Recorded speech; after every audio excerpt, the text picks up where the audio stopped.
हाँ, तो सभी बच्चे आ चुके हैं, सभी बच्चे क्लास में आ चुके हैं? Yes sir. और कोई बच्चा ऐसा तो नहीं बच्चा जो बाहर हो? नहीं सर। ठीक है, तो देखिए सभी बच्चे जो आज हमारे पास जो सभी बच्चे हैं वो क्लास 8 के जो सभी बच्चे हैं, ठीक, तो उनकी इकाई 3 चल रही है, ठीक, जिसका नाम है परमाणु की संरचना। तो परमाणु की संरचना में देखिए इससे पहले मैं एक क्लास पढ़ा चुका हूँ, एक कक्षा पढ़ा चुका हूँ। आज हमारी उसी इकाई की दूसरी क्लास चल रही है, ठीक। आज हम देखते हैं अब अपने पीरियड में हमें आज क्या पढ़ना है, जो उस दिन हमने छोड़ा था उससे आगे आज हम पढ़ेंगे, ठीक। तो सभी बच्चे जो हैं अपनी अपनी किताबों को खोल लें, SCERT को, ठीक है। जो हमारी किताब है सरकारी, सब बच्चों के पास किताब है सरकारी जो मिली है विद्यालय से, वो सभी बच्चे अपनी अपनी किताब को खोल लें, इकाई 3 निकालें, ठीक। तो आज इस चैप्टर को थोड़ा अच्छी तरह से पढ़ेंगे और आज हम देखते हैं आगे, इसमें आकर देखते हैं कि आज हमें आगे क्या पढ़ना है। देखिए, तो सभी बच्चे ने अपनी अपनी किताब खोल ली? ठीक, बहुत अच्छी बात। तो देखिए आज के हम इस पीरियड में आपकी कक्षा में आज हम पढ़ेंगे परमाणु के मॉडल के बारे में पढ़ेंगे।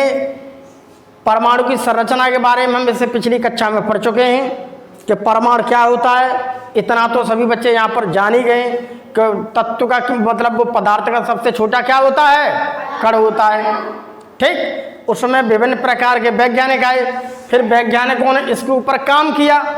तो वैज्ञानिकों ने काम करने के बाद केवल ये बताया कि परमाणु को भी तोड़ सकते हैं, उसमें 3 चीज़ हो सकती हैं, उसमें इलेक्ट्रॉन और प्रोटॉन और न्यूट्रॉन। आज हम थोड़ा उसमें पढ़ेंगे। और भी वैज्ञानिक आए, उन वैज्ञानिकों ने इसके ऊपर काम किया। तो काम जिस व्यक्ति ने किया है तो वो अपने अपने विचारों को देते रहे। उनके विचार क्या थे? उन्होंने प्रैक्टिकल किया विज्ञान का, और विज्ञान जब ही सारी चीज़ को सच मानती है जब वो क्या कर लेते उसका प्रैक्टिकल। जिस चीज़ का वो प्रैक्टिकल नहीं करती है उसे वो बिल्कुल भी सच नहीं मानती अपनी तरफ से, ठीक। तो यहाँ पर देखो विभिन्न प्रकार के वैज्ञानिक आए, हर देशों के आए, हर देशों ने इसके ऊपर काम किया, ठीक। तो आज हम उनके देखते हैं कि उनके क्या क्या काम के नतीजे निकले थे, उनके क्या क्या निष्कर्ष निकले। तो आज देखो हमें पढ़ना है जे थॉमसन का परमाणु मॉडल भी पढ़ना है इसमें आज, जो हमारे इस सिलेबस में दे रखा है, हमारी किताब में दे रखा है बेसिक शिक्षा पद्धति में। उसके अलावा हमें रदरफोर्ड का हमें नाभिकीय मॉडल भी देखना है आज, ठीक। उसके अलावा हमें नील्स बोर का परमाणु मॉडल भी आज पढ़ेंगे। तो सभी बच्चे तैयार हैं? तो सभी बच्चे बड़े शांत तरीक़ा से बैठे रहें और जो मैं यहाँ पर पढ़ा रहा हूँ उसे बड़े ध्यान से सुने और बड़े ध्यान से समझें। और मैं आपसे हर पीरियड में यही कहता हूँ कि अपने घर जाकर कम से कम एक नहीं, इसको 4 बार 5 बार पढ़ो। जब तक 4 या 5 बार नहीं पढ़ोगे आपके विज्ञान बिल्कुल समझ में नहीं आएगी। ये हर बच्चे के लिए कहता हूँ मैं, क्योंकि विज्ञान का मतलब उसे जितना बार बार समझोगे और जितना बार बार पढ़ोगे तभी वो समझ में आती है, वैसे समझ में नहीं आएगी।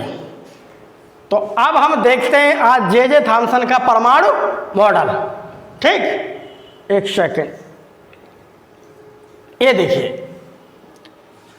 तो अब हम देख रहे हैं हमारी किताब के अंदर क्या लिखा है। जो हमारी किताब के अंदर लिखा है हमें केवल उतना ही पढ़ना है, वही हमारी क्लास का क्या है, एक लेवल है। जिस प्रकार से हम कक्षा 8 के छात्र हैं तो 8 के छात्र के हिसाब से हमारी जो किताब है उस किताब में जितना लिखा है केवल यहाँ पर उतना ही पढ़ाया जाएगा। उससे अगर कुछ ज़्यादा थोड़ा बहुत मिलता है तुम्हारे सिलेबस से संबंधित है तो मैं समझाऊंगा, बाकी 8 ऑफ SCERT में नहीं लेता, यानी इस किताब से बाहर बहुत कम चीज़ों को लेता हूँ। किताब के अंदर जो लिखा है हम केवल उसे पढ़ेंगे। तो देखिए आज हम पढ़ेंगे जे थॉमसन का परमाणु मॉडल। सबसे पहले देखिए जे थॉमसन एक नाम है, इस नाम से यह प्रतीत हो रहा है कि ये नाम भारत का तो है नहीं। जे थॉमसन नाम अंग्रेजों के नाम थे, तो जो विदेशी वैज्ञानिक थे, विदेशी लोग थे, ठीक। तो जे थॉमसन क्या है, एक विदेशी लोग थे, ठीक। ये है जे थॉमसन का, मुझे चित्र मिला मैंने ये चित्र लगा दिया, ठीक। तो जे थॉमसन एक वैज्ञानिक थे, उन्होंने इसके क्षेत्र में काम किया और काम करते करते अब वो देख रहे हैं, काफ़ी दिनों से काम में लगे पड़े हैं, अपने नतीजों को देख रहे हैं, रिजल्टों को देख रहे हैं। उस रिजल्ट को सबके सामने वो शेयर करते हैं, बताते हैं सर हम तो इसके ऊपर ऐसे काम किया। अब देखते हैं उनका क्या काम है। इनके अनुसार ये थे वैज्ञानिक, ये वो महान वैज्ञानिक हैं जिन्होंने इसके क्षेत्र में काम किया। बहुत पहले की बात, अब की नहीं बात हो रही, बहुत पहले की, अब से 300-400 साल पहले की बात। ठीक, अब देखिए इनके अनुसार, इन्होंने जो काम किया, इनके अनुसार परमाणु को 10⁻⁻10 मीटर व्यास का ठोस गोला माना गया। यानी कि जो परमाणु की बात चली गई थी, जैसे मान के चलो ये है पॉइंट, इस पॉइंट को तो मैंने परमाणु माना भाई, इसको मैं तो इससे और छोटा करते हैं, छोटे करता हूँ, तो जो परमाणु होता है इस परमाणु को इन्होंने, अब इसका जो पॉइंट है, इस पॉइंट को इन्होंने कितना चौड़ा माना मालूम है? ये इस पॉइंट को आप एक अगर है, अगर मैं इसे 1 मानता हूं, ठीक, तो 1 का क्या, आप इसका ये देखो 0 बढ़ाते जाओ। अब 1 2 3 4 5 6 7 8 9, ठीक, 1 2 3 4 5 6 7 8 9 10। अब इसको इसी जैसे मान लीजिए कि मैंने ये पॉइंट को परमाणु मान लिया, अब इसके इतने टुकड़े कर दो, आप इतने टुकड़े कर दोगे तब उसे एक टुकड़ा जो होता नहीं है वो इन्होंने क्या माना भैया कि इतना व्यास हो, इतना का टुकड़ा कर दो। इससे तुम आँख से तो देखने, इसे देखने के लिए बहुत भयंकर यंत्र चाहिए, सूक्ष्म यंत्र चाहिए। इन्होंने इतने ऊपर, इन्होंने कहा देखो इतना होता है, ये देखो दिखा है 10⁻⁻10 मीटर का इन्होंने उसका व्यास बताया। व्यास का मतलब पता होता है, जैसे मान के लिए ये परमाणु है, ये परमाणु है, इस परमाणु की इन्होंने चौड़ाई को बताया, देखो ऐसी करिए चौड़ाई होती है, इसे बताया कि देखो इतनी है ये, अगर एक इस हिस्से का इतनी टुकड़ा कर दो तो उसका 1 पॉइंट का टुकड़ा माना जाएगा। ज़्यादा दिमाग पे जोर मत डालो, जैसे जैसे ऊंची क्लास में जाओगे आपकी सारी बात समझ में आ जाएगी। यहाँ पर केवल इतना मान लो 10⁻⁻10 मीटर व्यास था, इन्होंने एक ठोस गोला माना। इन्होंने कहा भाई इतना चौड़ा है और इसका इतना व्यास होता है। एक गणित में आते सारे व्यास, अच्छी तरह से पढ़ना, ठीक। अब देखिए यह गोला प्रोटॉनों के कारण धन आवेशित होता है तथा इसमें नकारात्मक कण धसे हुए होते हैं। इससे पहले देखो मैंने तुम्हें पिछले चैप्टर में पढ़ाया था, पिछले चैप्टर मैंने क्या पढ़ाया था, पिछले चैप्टर नहीं सॉरी पिछले क्लास में, इसी की पिछली क्लास में मैंने अब जब मैं पढ़ा रहा हूं तो बात मत किया करो, कोई केवल शांत बैठा रहा करो। मैंने तुम्हें पिछली बार क्लास में देखो पढ़ाया था, इससे पिछली क्लास में देखो क्या पढ़ाया था। अभी तुम्हारे क्योंकि किताब तो कोई बच्चा सरकारी स्कूल का बच्चा है वो किताब घर नहीं पढ़ता बिल्कुल भी। मैं तुम्हें ध्यान दिलवा रहा हूं, तुम्हें ध्यान क्या दिलवा रहा हूं मालूम है? एक गोला सा तुमने देखा था, उस गोले मैंने तुम्हें बताया ये इलेक्ट्रॉन्स होते हैं, ऐसे करके तुम्हें चित्र दिखाया था मैंने पिछली क्लास में।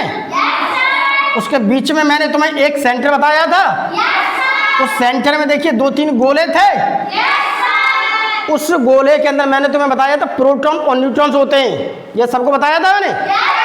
और अगर ज़्यादा करते हो कहो तो मैं आपको उसको इमेज दिखा दूँ दोबारा से। अभी पिछले लेक्चर की इमेज दिखाने के लिए मुझे थोड़ा वापस पहुंचना पड़ेगा, और वापस पहुंचने के लिए ये देखिए थोड़ी, देखिए मैं आपको पिछले लेक्चर की थोड़ा ध्यान दिलवा देता हूँ। इसे देखिए, ये मैंने तुम्हें बताया था प्रोटॉन्स के बारे में, सभी वैज्ञानिकों ने अपने अपने मत आए थे। उन वैज्ञानिकों उन्होंने क्या कहा था कि भाई जो परमाणु होता है उस परमाणु को हम तोड़ते हैं या उस परमाणु के ना 3 कण विद्यमान होते हैं। उन्होंने एक तो देखो इलेक्ट्रॉन्स बताया, एक न्यूट्रॉन्स बताया, एक प्रोटॉन बताया। इलेक्ट्रॉन्स की उन्होंने क्या कहा था साइंटिस्ट, इलेक्ट्रॉन तो चारों तरफ चक्कर लगाते हैं और केंद्र में प्रोटॉन और न्यूट्रॉन रहते हैं। इतनी बात उन्होंने बताई थी कि नहीं? ठीक। उसके अलावा जैसे हम थोड़ी और आगे चढ़े इसी लेक्चर में, पिछली वाली क्लास के में, तो मैंने तुम्हें ये बताया था उस लेक्चर में, जैसे हम आगे बढ़ेंगे तो उस लेक्चर में मैंने ये बताया था आपको कि जो इलेक्ट्रॉन्स होते हैं, इलेक्ट्रॉन्स पर नकारात्मक कण होते हैं। ये पिछली लेक्चर तुमने पढ़ा नहीं होगा, मैंने तुम्हें सब पढ़ाया। मैंने पढ़ा था इलेक्ट्रॉन्स पर नकारात्मक कण होते हैं। उसके अलावा जैसे ही आगे पढ़े प्रोटॉन पर धनावेशित कण होते हैं। उसके अलावा जैसे ही अगली पर पढ़े न्यूट्रॉन्स पर न तो पॉजिटिव होता है लेकिन इस पर कोई चार्ज नहीं होता। ये चीज़ मैंने तुम्हें पिछली क्लास में अच्छी तरह से बताई थी, इसलिए तुम्हारे जोर पर डालने के लिए मैंने तुम्हें आगे निकाला। अब देखिए पहुंचते हैं हम अपने पॉइंट पर, जहां हमारा मेन पॉइंट है, ये आ गई। अब इन्होंने क्या किया, अब इन्होंने इलेक्ट्रॉन्स, प्रोटॉन्स और न्यूट्रॉन्स, ठीक, उनके ऊपर इन्होंने वैज्ञानिक ने काम किया। तो इन्होंने क्या किया, इन्होंने कहा जो परमाणु होता नहीं जिसे तोड़ा नहीं जा सकता, उसमें 3 कण विद्यमान होते हैं, इन्होंने कहा वो बहुत छोटा होता है, उसका व्यास इतना है, इतना मार 10 पे घात माइनस 10 के बाद घात माइनस का मतलब होगा अगर कोई मेरे पास ये एक पेन है, इस पेन के इतने टुकड़े कर दूं, इतने टुकड़े कर दूं, ये देखो 10 पे घात माइनस 10 है, इनकी सारी संख्या वो करोड़ों में जाके निकलती है, इसके इतने तो वो एक टुकड़ा होता है उस व्यास के बराबर होता है। व्यास तुम्हारी समझ में इसलिए नहीं आएगा क्योंकि मास्टर साहब ने तुम्हें पढ़ाया नहीं होगा और तुमने भी पढ़ा नहीं होगा, अभी तुम्हारी समझ में सब आ जाएगा। व्यास, व्यास बताते हैं एक इस प्रकार की संरचना होती है, इस गोले को जैसे मान लीजिए गोला है, ये गोला है, इस गोले की चौड़ाई को मानता है व्यास, और यहाँ आधा होता है, इसे कहते हैं त्रिज्या, ठीक। इसको दिमाग पर गौर मन डालो, केवल जितना बताया किताब में लिखा है केवल उतना पढ़ो। अब इन्होंने क्या किया, यह गोला, इन साइंटिस्ट की बात देखिए, यह गोला प्रोटॉनों के कारण धन आवेशित होता है। इन्होंने कहा जो भाई गोला होता नहीं है, उस गोले के अंदर में क्या है, एक तो आपको इलेक्ट्रॉन चक्कर लगा रहे हैं, ठीक, उसके अलावा उसमें प्रोटॉन मिले और न्यूट्रॉन मिले। तो इन्होंने क्या कहा जो प्रोटॉन्स पर धन आवेशित कण होता है, यानी कि इलेक्ट्रॉन्स पे होता है नेगेटिव और प्रोटॉन्स पे होता है पॉजिटिव, और न्यूट्रॉन्स पे क्या है, कुछ नहीं है।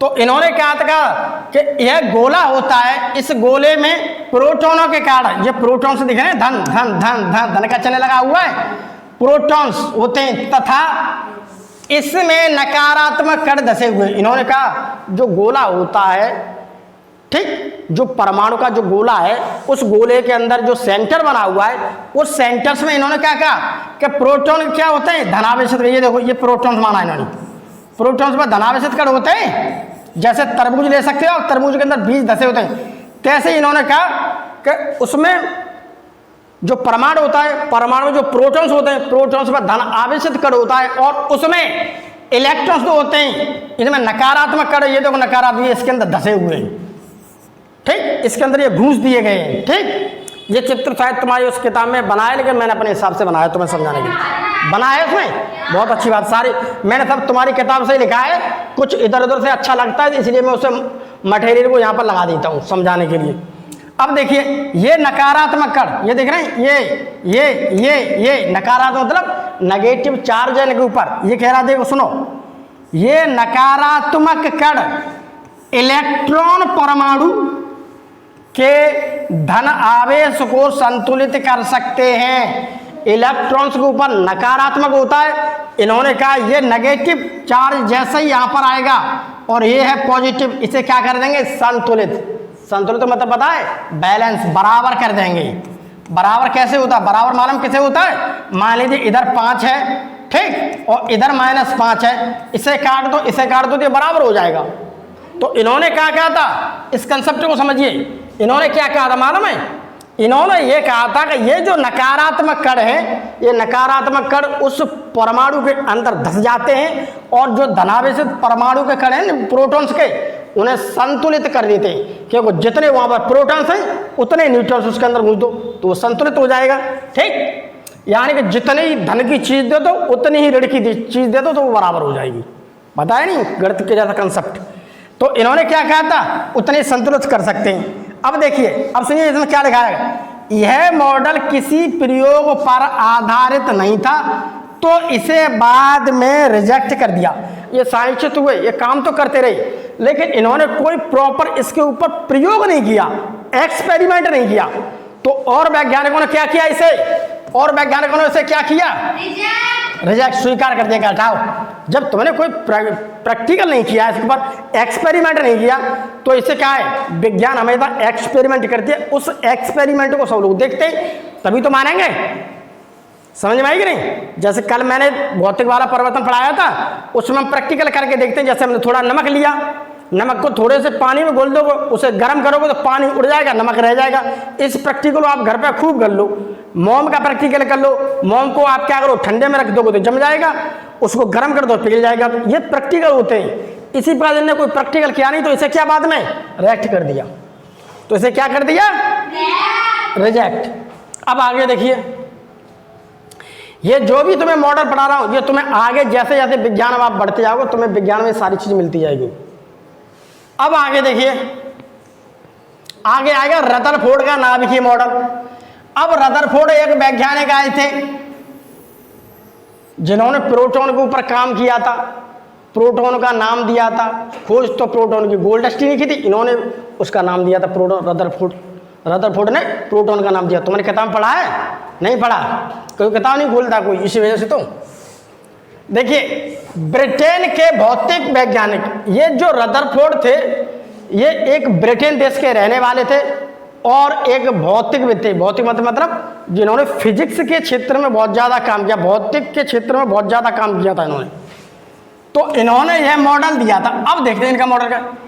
इस प्रयोग में सोने की पतली पन्नी, एक सोना होता है, सोना, उस सोने की बहुत पतली लेयर परत चढ़ी होती है, जैसे घड़ी वगैरह आप चढ़ा देते हैं कोई लोग, तो इसकी इतनी पतली, मालूम कितनी पतली? ये देखो, इतने सेंट, बहुत पतली, बहुत पतली। देखिए 1 2 3 4, ये तो बहुत छोटी हो गई, यानी कि एक बहुत, देखो ये बहुत पतली लिखी है, तुम्हारी किताब के अंदर लिखी है। इसका देखिए, और भाई कहाँ गया, इसका आकार क्या पॉइंटों में दिया होता है, ठीक। ये देखिए, इसमें देखो लिखा है 0.0004, इतने सेंटीमीटर, बहुत पतली थी, बहुत ही ज्यादा पतली। ये देखो लिखी हुई है पतली, ये देखो बनी हुई है पतली। ये देखिए, इधर देखो, ये देखो बहुत पतली बनी हुई है, एक पतली सी, और उन्होंने पहिया टाइप की बना रखी। अब इन्होंने क्या कहा, इस पर एल्फा कण, ठीक, एल्फा कण, जिसे हम एल्फा पार्टिकल्स बोलते हैं, एल्फा कण, एल्फा कड़ी से बमबारी की। ये देखिए, ये है एल्फा कण। इन्होंने देखिए प्रयोग से ऐसे करके निकाला। अब कुछ कण देखना, इधर देखिए, कुछ कण देखिए, इधर देखिए पार निकल गई, ये दिख रहे हैं आपको? यहाँ पर भी देखो, यहाँ पर भी जब इन्होंने इसके ऊपर की बमबारी, तो ये देखिए कुछ यहाँ तक पार निकल गई, ठीक। कुछ इस प्रकार की थी एल्फा कण। एल्फा कण का मतलब पता है, एक जैसे प्रकाश की हंस रहा है वो लड़का, ये देखो हंस रहा है, इसमें आता तो कुछ नहीं है, वो दांत निकाल के हंस रहा है। मुझे हंसना सबसे खराब लगता है जब मैं पढ़ाता हूं तब। ये देखो, एक दूसरा देखिए कर जा रहा, ये यहां से लेकर इधर देखिए मुड़ गया। प्रकाश देखा है तुमने? वहां से अगर प्रकाश आ रहा तो देखिए तुम्हें दिखता हुआ एकदम किसी क्षेत्र से सीधा हुआ आएगा, ठीक। अगर बीच में कोई बैरियर लगा दोगे तो वहां से आकर के ऐसे मुड़क जाएगा, लेकिन चलेगा सीधी जगह पर ही, ठीक। तो इसी प्रकार की, यानी एल्फा कणों की, एल्फा कण का मतलब छोटे छोटे पार्टिकल्स थे, उनको इसी प्रकार से प्रभावित किया।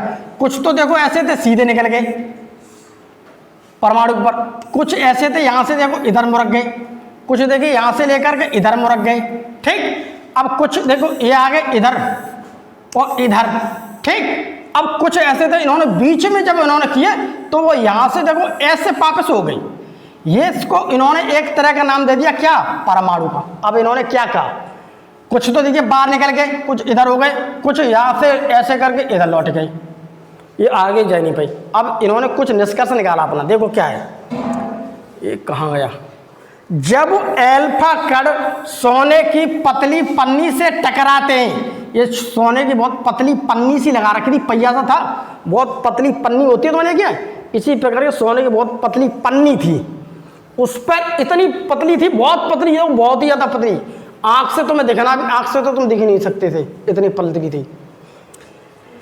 तो टकराते, इससे टकराने लगे तो उन्होंने देखा कि अधिकांश एल्फा कण पन्नी के आर पार सीधे चले गए। ये देखिए कुछ थे, ये पन्नी के देखो सीधे चले गए, उस किनारे पर सीधे चले गए, और यहाँ पर भी ये देखो सीधे चले गए, पतली पर एक तरफ प्रकाश जैसी किरण की तरह, कहीं पर सीधी चली गई, कहीं पर ऐसी मुड़क गई, और कहीं पर भी तुम्हें अगर कोई पतली पन्नी की चीज है, ठीक, ऐसे मान लीजिए पन्नी लगा, कौन बजा रहा पेन, शांति नहीं बैठेगी तू?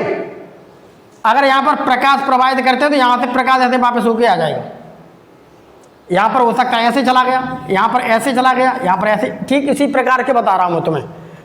तो इन्होंने क्या किया, अधिकांश एल्फा कण पन्नी के आर पार सीधे चले गए, ये देखो चले गए सीधे, किनारों पर चले गए सीधे, ठीक, अर्थात अप्रभावित रहे। कुछ कण अपने पथ से विचलित हो गए, ये देखिए कुछ यहाँ पे चले तो सीधे, लेकिन टकरा के इधर चले गए। हमें छोड़े तो इधर इधर जा, लेकिन इधर जाने की जगह थोड़ी इधर मुड़क गई। हमने कहा सीधे चलो, लेकिन सीधे नहीं गए वो। तो यहाँ पे हमने जैसे ही उसके ऊपर लाइट सी डाली, अल्फा कट, जैसे ही हमने उसके ऊपर बमबारी की तो वो सीधे जाने की जगह पे ऐसे चले गए जैसे गोली होती है। हमने गोली ऐसे करके मारी किसी के ऊपर, लोहे का दरवाजा है, ठीक। हमारा टारगेट तो यह था कि इसको पार करके जानी चाहिए थी, लेकिन गोली सीधी मार करके वो थोड़ी ऐसे चलने लगी। तो हम ये समझे भाई वहाँ पर कोई मजबूत चीज़ है, तभी तो इधर चली गई। अब देखिए मतलब सीधी न जा करके वापस भी नहीं लौटी, थोड़ी क्या रही होगी, उसने हल्का रास्ता चेंज कर लिया, जो हल्का रास्ता चेंज कर लिया। देखिए तो कुछ करे ऐसे पद से पिछले। अब यहाँ पर अगर मैं समझ गया कि मैं दरवाजा है ये, अगर मैं दरवाजे के इस कोने पे अगर मैं गोली चलाता हूँ तो वो थोड़ी वापस होती है, इसके इधर गोली चलाता हूँ तो सीधी निकल जाती है बात। थोड़ी खिड़की खोल दो हल्की, उसे मैं तो बोले नहीं, उसे खोल दो उसी। जब पढ़ाता हूँ तो लाइट बहुत जाती है, एक ज़्यादा नहीं, इतनी बात, इतनी और कम कर, बस इतनी है। लाइट जरूर जाती है। सरकार ने एक 2.5 लाख का डिजिटल बोर्ड तो दे दिया, लेकिन सरकार 15,000 का इन्वर्टर देना भूल गई। इन्वर्टर होता तो क्लास बार बार खराब नहीं होती है, डिस्टर्ब नहीं होती है। अब देखिए, अब हम ये तो समझ गए अगर गोली किनारे पे चलाते तो भाई गोली पार चली जाती है, इसका मतलब यहाँ कोई मजबूत चीज़ नहीं है, ठीक, पार चली जाती है। और थोड़ी ना किनारे से इधर चलाते तो थोड़ी वापस हो जाती है, यानी जाती तो है लेकिन सीधी नहीं जाती, थोड़ी मुरक जाती है। अब यहाँ पर देखिए कुछ कर ऐसे भी तो जो पन्नी से टकरा कर वापस आ गए, इन्होंने बीच में जो भेजे वो टकरा के। अगर मैं गोली बीच में लगाता हूँ इस दरवाजे के किनारे में तो गोली टकरा करके वापस आ जाती है। तो मैंने ये दिमाग लगा लिया अगर मैं गोली बीच में चलाता हूँ तो वापस होकर मेरी तरफ आती है, इसका मतलब क्या है, बीच में दरवाजा बहुत मोटा है भैया, ठीक। किनारे पकड़ दो तो थोड़ा कम मोटा है, सीधी नहीं जाती लेकिन जाती है गोली मेरी। अगर किनारे पर लगाता हूं तो गोली मेरी पार चली जाती है। इस कंसेप्ट को समझो दिमाग में लगा के, ठीक है। इसी प्रकार से इन्होंने ऐसे करके अपना एक्सपेरिमेंट किया, थोड़ा थोड़ा तुम्हारे दिमाग में आया, बाकी घर जाके पढ़ना तुम्हारे दिमाग में आएगा। ये यहाँ नहीं, आपको हर ऊंची क्लास में मिलता आ जाएगा, ये बहुत ही ज़्यादा फेमस है, ठीक है। अब हम देखते हैं तो इन्होंने देखो क्या किया, कुछ अल्फा कट क्या थे, पतली पन्नी से टकराते हुए थे तो वो क्या हुआ है, बाहर निकल गए, कुछ देखो इधर निकल गए, कुछ थोड़े यहाँ से टकरा के इधर पहुंच गए, कुछ यहाँ पर इतना मजबूत था कि वापस आ गए। उन्होंने दिमाग लगा लिया अपना। अब देखिए थोड़ा और आगे देखते, इन्होंने केवल इतना ही एक्सपेरिमेंट किया, ठीक। ज़्यादा किताब में लिखा नहीं है, हमारे सिलेबस के हिसाब से जितना लिखा है केवल उतना ही बता रहा हूँ तुम्हें। अब देखिए सभी से शांत। अब यहाँ पर देखिए गौर से जो रदरफोर्ड वाले के निष्कर्ष देखते हैं, ठीक है।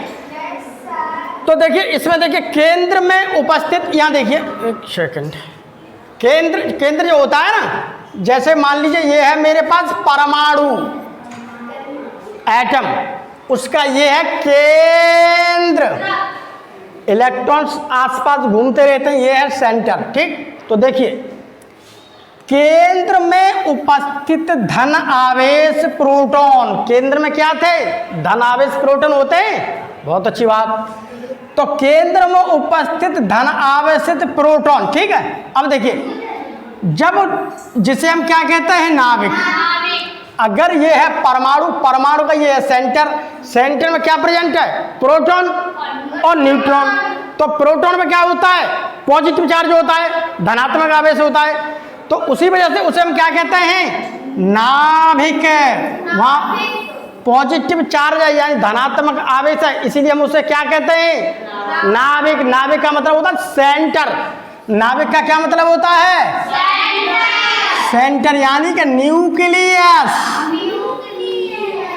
ठीक। यहाँ सेंटर का आयतन, इस सेंटर का आयतन यानी कि वॉल्यूम, ठीक, वॉल्यूम परमाणु की तुलना में कम होता है। ये है परमाणु, यहाँ पर देखो खूब है, और यहाँ सेंटर में क्या, वॉल्यूम कम होता है यानी कि आयतन कम होता है, ठीक। अब देखिए थोड़ा आगे समझते हैं। परमाणु का नाभिक यानी कि ये है नाभिक, नेगेटिव इलेक्ट्रॉनों से घिरा रहता है। यहाँ पर देखिए नेगेटिव इलेक्ट्रॉन्स, ये क्या है, नेगेटिव इलेक्ट्रॉन्स। नेगेटिव इलेक्ट्रॉन्स क्या करते हैं, उस नाभिक का चक्कर लगाते रहते हैं, ठीक। तुम्हें मैंने अभी इमेज दिखाई थी, ठीक। ये है इलेक्ट्रॉन्स और ये होता है प्रोटॉन्स, ठीक है। तो ये शांत हो जाओ, केवल जब पढ़ा रहा हूं तो केवल सुनो, अपनी किताब पे फोकस रखो, और दूसरा बच्चा समझ रहा है तो उसे डिस्टर्ब मत करो, और जो पढ़ते नहीं है बच्चे, जो आ जाए हैं वो 4 दिन बाद आएंगे, वो केवल शांत बैठे रहें, ठीक।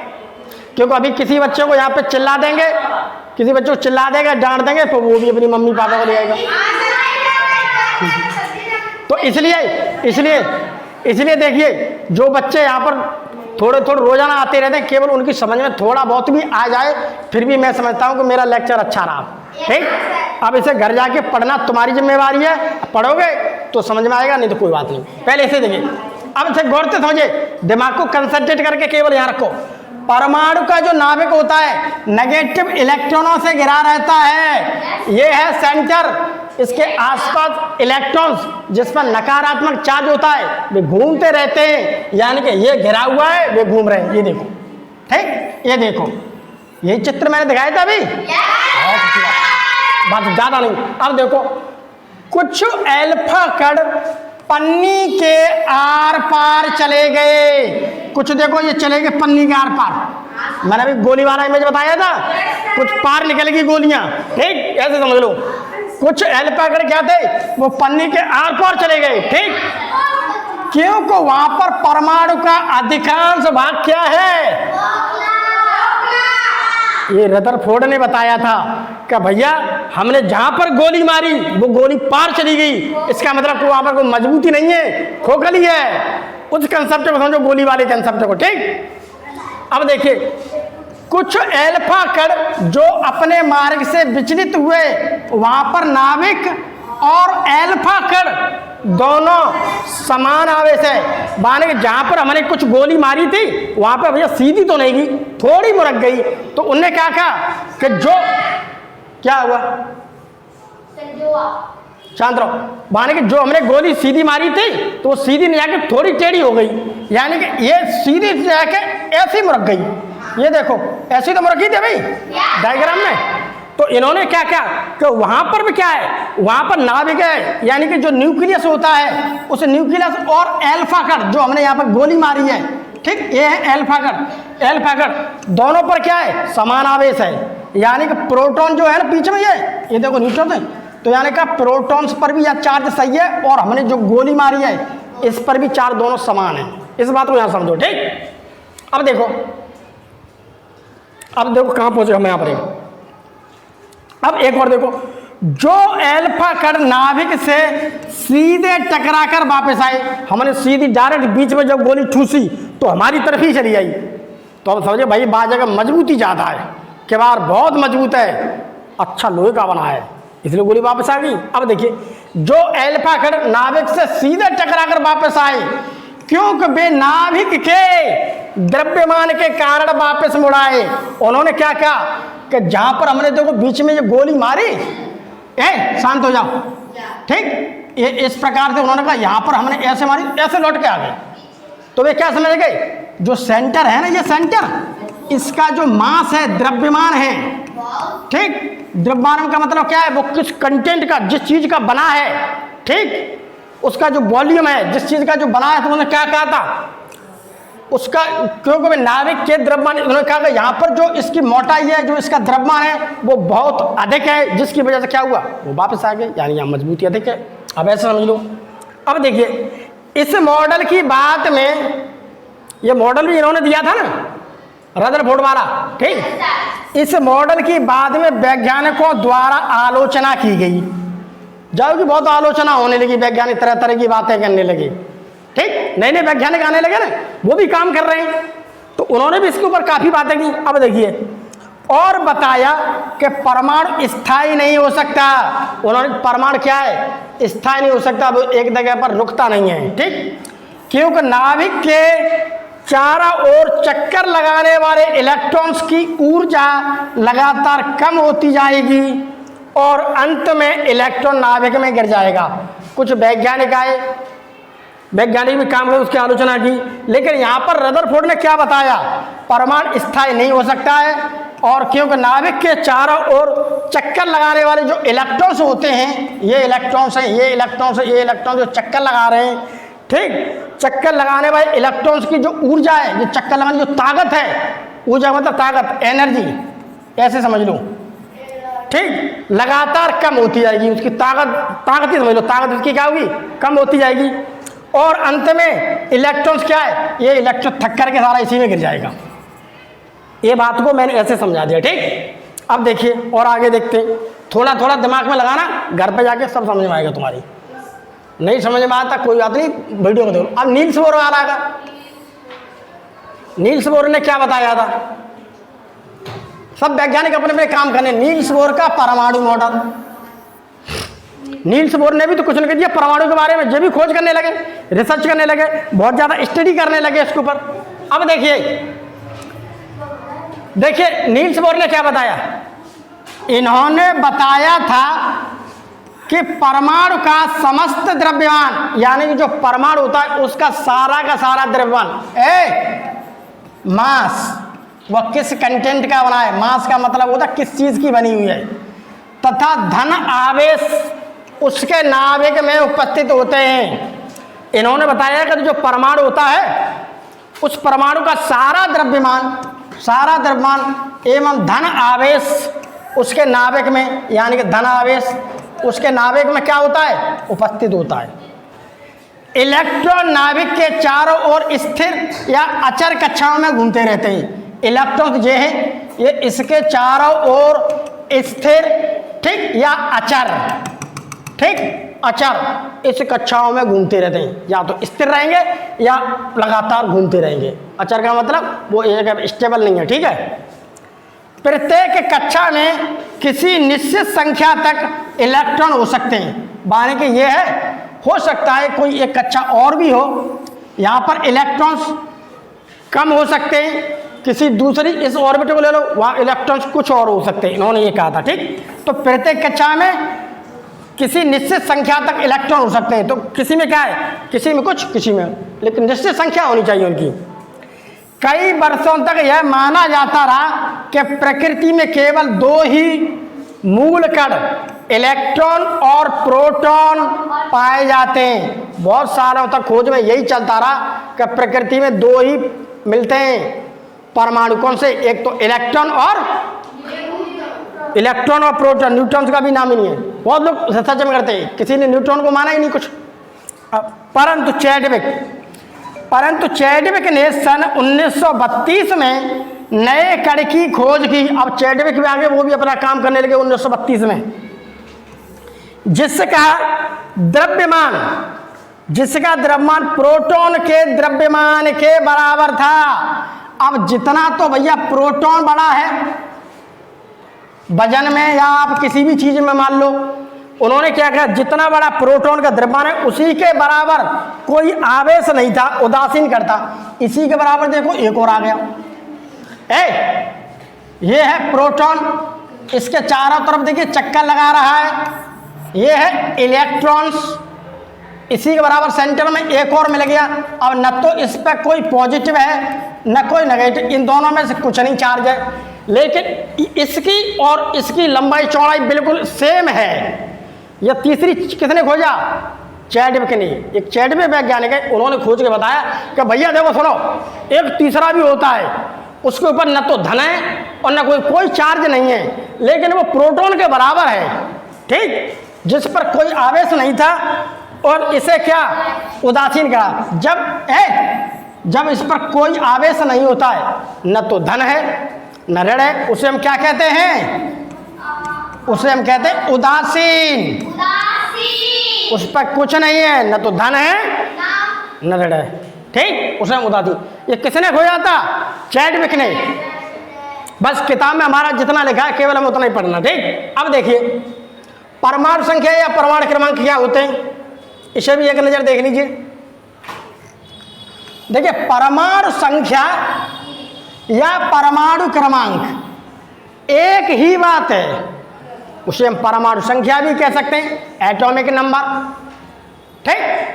तो या तो परमाणु संख्या या परमाणु क्रमांक एक ही बात है, अलग अलग बात है। आखिर में देखते हैं ये परमाणु संख्या है क्या, जिसे हम एटॉमिक नंबर कहते हैं। देखिए किसी तत्व के परमाणु के नाभिक में उपस्थित, जैसे कोई भी तत्व है, तत्व कौन सा है, जैसे हाइड्रोजन है, हीलियम है, नाइट्रोजन है, ठीक है, कार्बन है, सल्फर है, ये सारे तत्व ही तो हैं जो मैंने तुम्हें उस दिन पढ़ाए थे। तो चलो कोई एग्जाम्पल, अब इसमें क्या रहा है, किसी तत्व, कोई भी तत्व हो सकता है, चाहे तो वो हाइड्रोजन हो या नाइट्रोजन हो या हीलियम हो, ठीक, बात सुनो, किसी भी तत्व के परमाणु में, अब तत्व क्या है, जैसे हाइड्रोजन है, तो हाइड्रोजन क्या है, कितने परमाणु से मिलकर के बना है, 2, एक परमाणु ये है, एक परमाणु ये, ये दोनों मिलेंगे तो क्या बन गया, ये हाइड्रोजन बन गया।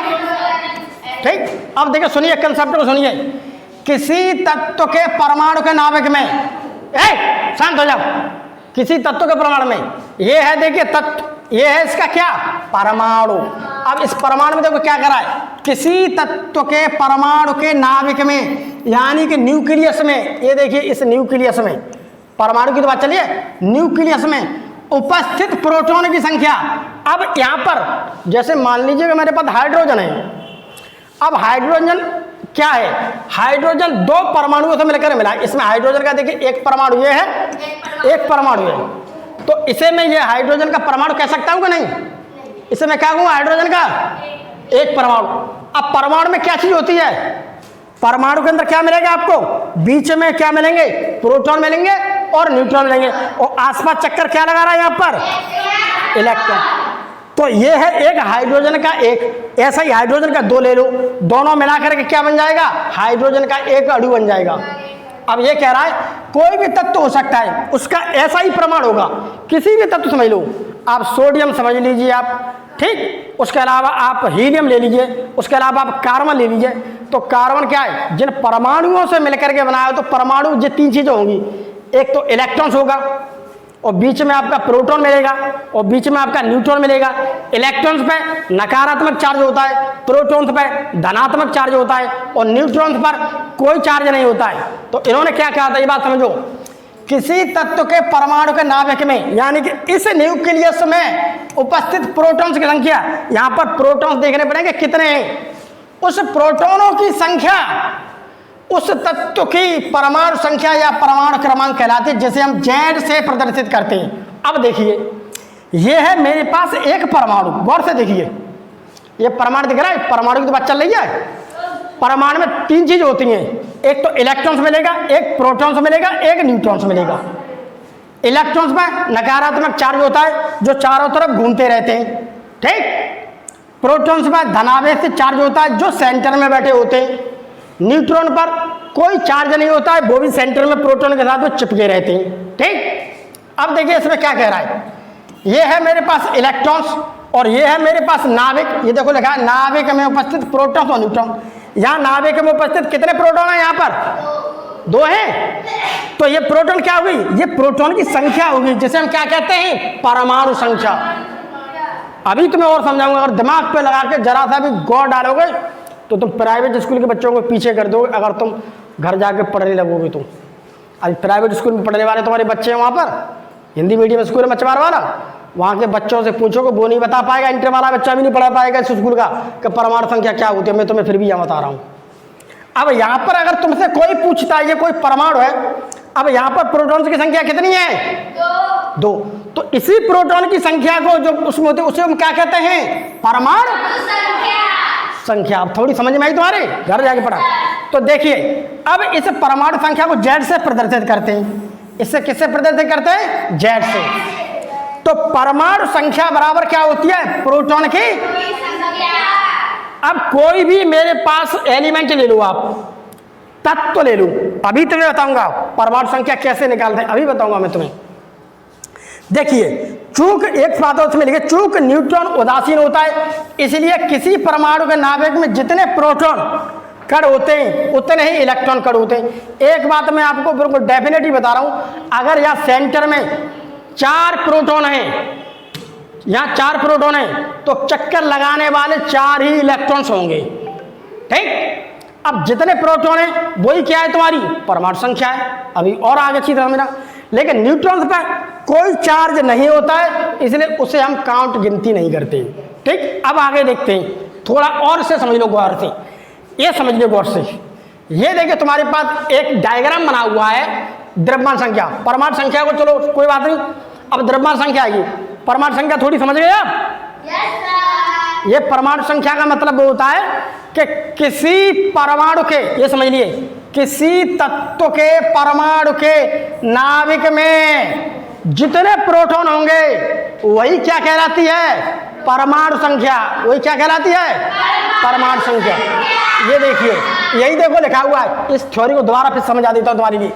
किसी तत्व के परमाणु के नाभिक में, जो कोई तत्व का कोई क्या है? परमाणु, और परमाणु के नाभिक में उपस्थित प्रोटॉन्स की संख्या, ये देखो 1 2, अगर यहाँ पर 4 होती तो 4 परमाणु संख्या हो जाती, प्रोटॉन्स की संख्या। उस तत्व की परमाणु संख्या या परमाणु क्रमांक कहलाती है। It is denoted by Z. इसे हम जेड से प्रदर्शित करते हैं। समझ में आई? ये तुम्हें इंटरमीडिएट में सारी बातें मिलेंगी। ये सारी बातें आप किसी भी सीबीएसई की किताब में चले जाओ पढ़ने के लिए, सीबीएसई बोर्ड बच्चे पढ़ते हैं, वहाँ पर भी सारी बातें ये लिखी हुई हैं। बेसिक की शिक्षा परिषद की जो किताब है उसमें भी सारी बातें लिखी हैं। किताब अच्छी है, बशर्ते उसे पढ़ाने के लिए टीचर बढ़िया हो और पढ़ने वाले बच्चे होने चाहिए। ये किताब पढ़ोगे, कंपटीशन में बहुत सारे क्वेश्चन मिलते हैं इससे निकलने के लिए। तो यहाँ पर देखिए क्या हुआ। अब कोई पूछता है कि परमाणु संख्या है क्या है, तो बता देंगे आप परमाणु संख्या क्या है? किसी तत्व के परमाणु के नाभिक में जितने प्रोटॉन होते हैं वही क्या होती है? परमाणु संख्या, जिसे हम जेड से प्रदर्शित करते हैं। बस, कोई दिक्कत नहीं है। अब थोड़ी द्रव्यमान को समझ लेते हैं। द्रव्यमान संख्या, द्रव्यमान संख्या में देखिए क्या लिखा है। देखिए द्रव्यमान संख्या क्या है? किसी तत्व के परमाणु के नाभिक में। अब द्रव्यमान संख्या देखिए, द्रव्यमान तुमने खूब सुना नाम, जैसे इंग्लिश में हम कहते हैं क्या? मास। द्रव्यमान संख्या में देखिए, किसी तत्व के परमाणु के नाभिक में उपस्थित प्रोटॉनों की संख्या तथा न्यूट्रॉनों की संख्या का योग द्रव्यमान संख्या कहलाती है। अब भैया द्रव्यमान क्या है? हमें अगर कोई पूछने लगे भैया ये बताओ, कोई बच्चा तुमसे पूछने लगे, हालांकि इतना बड़ा क्वेश्चन बेसिक में आकर तो कोई अधिकारी नहीं पूछेगा तुमसे, लेकिन ये तुम्हारी सिलेबस का है। कोई पूछने लगा भैया द्रव्यमान संख्या क्या है, तो द्रव्यमान संख्या क्या है? जो हमारे पास परमाणु होता है उस परमाणु का ये क्या है? सेंटर, जिसे हम क्या कहते हैं? नाभिक। नाभिक में क्या मिलेगा तुम्हें? प्रोटॉन और न्यूट्रॉन। अब देखिए इस प्रोटॉन और न्यूट्रॉन दोनों को जोड़ दो। देखिए यही लिखा है, इसे लिखा है दोनों का योग, यानी कि हम यहां पर कह सकते हैं द्रव्यमान संख्या बराबर केंद्र में उपस्थित क्या? Proton plus neutron. दोनों को जोड़ दो तो अपने आप कार्य द्रव्यमान। अब कोई पूछता है इसकी भैया द्रव्यमान संख्या क्या देंगे, तो देखो सुनो, 1 2 3 4, 4 तो प्रोटॉन हो गए, ठीक, प्लस 1 2 3 न्यूट्रॉन आ गए, तो भैया जाके द्रव्यमान संख्या लो 7 है। निकल आई द्रव्यमान संख्या। द्रव्यमान संख्या क्या होती है? कोई भी परमाणु होगा, उस परमाणु का जो सेंटर होगा, सेंटर में जो प्रोटॉन्स होंगे और न्यूट्रॉन दोनों को गिन दो। आप दोनों गिन दो, क्या द्रव्यमान संख्या निकल आएगी। और परमाणु संख्या पढ़ाई इससे पहले मैंने। परमाणु संख्या क्या होती है? किसी भी तत्व का जो परमाणु होता है उसमें प्रोटॉन्स की संख्या गिन लो कितनी है, वो परमाणु संख्या निकल आई। इसे हम क्या कहते हैं? उसे कहते हैं एटॉमिक नंबर। इसे क्या कहते हैं आप? Mass number. द्रव्यमान संख्या मास नंबर। द्रव्यमान संख्या हिंदी में समझ लो मास, इसे कहते हैं मास नंबर। देखिए और सुनिए, इतनी से समझ में आई तुम्हारे? अच्छा, बहुत अच्छी बात है भैया, समझ में आ रही है तो अच्छी बात है। अब देखिए इसे किससे? जेड, इसे ए से प्रदर्शित करते हैं। वहाँ एटॉमिक नंबर को हम, और पिछली बारे में एटॉमिक नंबर को हमने जेड से प्रदर्शित किया, इसे हमने किससे? ए से प्रदर्शित करते हैं। तो ए से प्रदर्शित, अब देखिए इसका सूत्र लिखो, द्रव्यमान संख्या यानी कि ए बराबर प्रोटॉन्स की संख्या प्लस न्यूट्रॉन्स की संख्या। तो भैया द्रव्यमान संख्या को किससे प्रदर्शित करते हैं? ए से। अब हमें क्या? प्रोटॉन्स की संख्या और न्यूट्रॉन्स जोड़ दो, ये भैया द्रव्यमान संख्या निकल आएगी। बहुत सरल है, ज्यादा टफ नहीं है, केवल जरूरत है क्या? इसे पढ़ने की। समझ में आई? बाकी ये बच्चे तो 15 दिन बाद आए, इनका तो कोई हिसाब किताब है ही नहीं। अब देखिए समझ लीजिए आगे, मेरे पास लास्ट स्लाइड बची है शायद, और कुछ नहीं। अब देखिए मेरे पास कोई एक है, ये तुम्हारी किताब में लिखा होगा, किताब में बनी है पूरी टेबल बनी है तुम्हारी किताब से। मैं पूरी पीपीटी रात भर लिखता हूँ अपनी भाषा में तुम्हें समझाने के लिए, ठीक? सब तुम्हारी किताब का ही है, बाहर का कुछ नहीं है। इसे देखिए, तत्व का नाम, जैसे hydrogen, helium, oxygen, sodium, lead. ये सब तुम्हारी किताब में लिखे हुए चार पांच नाम, 1 2 3 4 5 नाम लिखे हैं। ठीक, अब देखिए हाइड्रोजन का परमाणु संख्या कितनी है? 1। जब भैया इसकी परमाणु की संख्या 1 है तो मैं यहां पर एक बात कह सकता हूं, क्या मालूम है कि जो हाइड्रोजन की जो परमाणु होते हैं, हाइड्रोजन के जो एटम होते हैं, परमाणु होते हैं, तो उसकी परमाणु संख्या कितनी है? 1। तो उसके परमाणु संख्या कितनी है? 1। क्यों? क्योंकि उसके नाभिक में प्रोटॉन कितने होंगे? केवल 1 होगा। जितने प्रोटॉन्स होते हैं, बात मत करो बिल्कुल, जितने प्रोटॉन की संख्या होगी नाभिक में उतने क्या होती है? उसकी परमाणु संख्या कहलाती है। अब ये हाइड्रोजन, अब हाइड्रोजन के तुम आप एटम को ऐसे खोलोगे, तोड़ोगे, तो ये नाभिक है, नाभिक में प्रोटॉन्स केवल 1 होगा। ये देखो लिख दिया। ठीक, अब यहां पर प्रोटॉन, अब इसकी देखिए द्रव्यमान संख्या, द्रव्यमान संख्या कितनी है? द्रव्यमान संख्या होती है A बराबर मतलब A बराबर न्यूट्रॉन प्लस प्रोटॉन।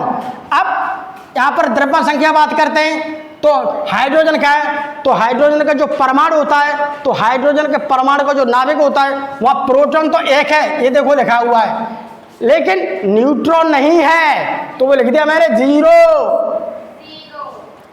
ठीक, तो 0 प्लस 1 बराबर कितना हुआ? 1। ये देखो 1। ठीक, तो इसका मतलब यह है कि जो हाइड्रोजन का क्या है? परमाणु, हाइड्रोजन का परमाणु है। हाइड्रोजन का परमाणु भैया कैसा है? ये है, यहां पर 1 इलेक्ट्रॉन है और ये सेंटर है, सेंटर में 1 प्रोटॉन है। सेंटर में क्या है? सेंटर में 1 प्रोटॉन है। ठीक, और न्यूट्रॉन्स नहीं है।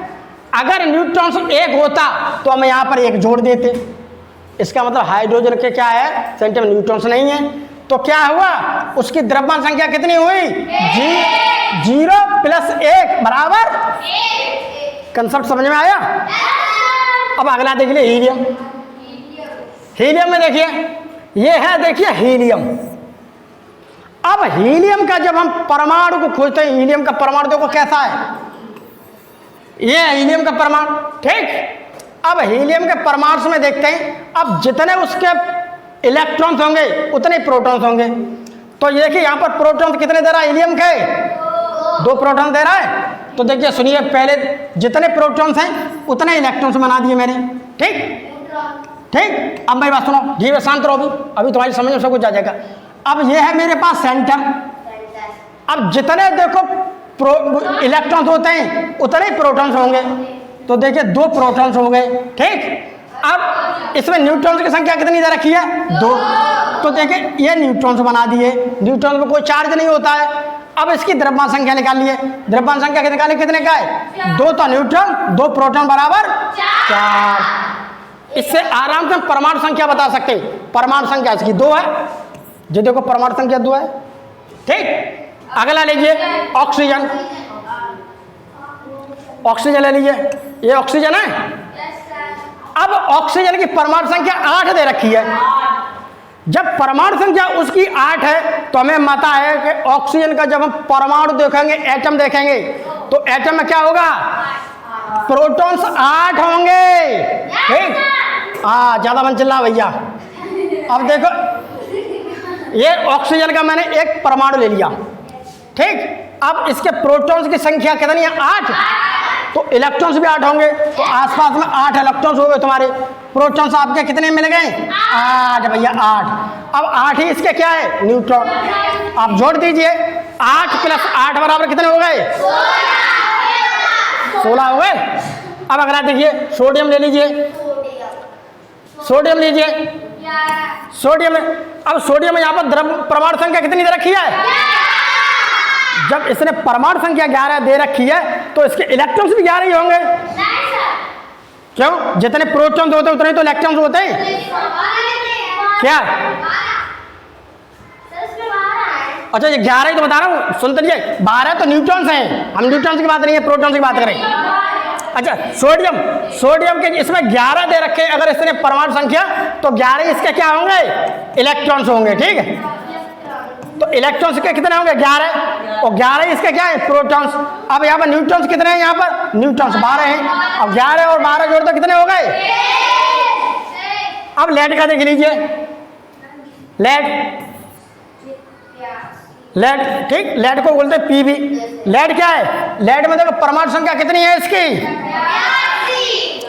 तो परमाणु संख्या 82 का मतलब क्या है, प्रोटॉन्स कितने हैं। अब जितने प्रोटॉन्स हैं उतने क्या होंगे इसके, ठीक। अब देखते हैं यहाँ पे प्रोटॉन तो होते हैं किसके कितने हैं, 82, और इलेक्ट्रॉन कितने हैं, दोनों को आप जोड़ दीजिए, कितने हो गए। देखिए एक दो चीज़ तुम्हें ऐसी है जो तुम्हें पढ़नी पड़ेगी, थोड़ा दिमाग लगाने पड़ा, तभी आप ये सारी चीज़ें, विज्ञान में केमिस्ट्री के अंतर्गत आती हैं। विज्ञान में भी 3 शाखाएं चलती हैं, एक तो बायोलॉजी आएगी, एक केमिस्ट्री आएगी, एक फिजिक्स आएगी। ये ज़्यादातर केमिस्ट्री से संबंधित होती हैं, थोड़ा पढ़ना पड़ेगा, टफ चीज़ है, ठीक।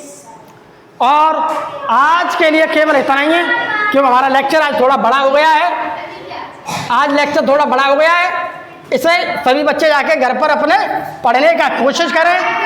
आप जितना घर जाके पढ़ोगे, बाकी सभी बच्चे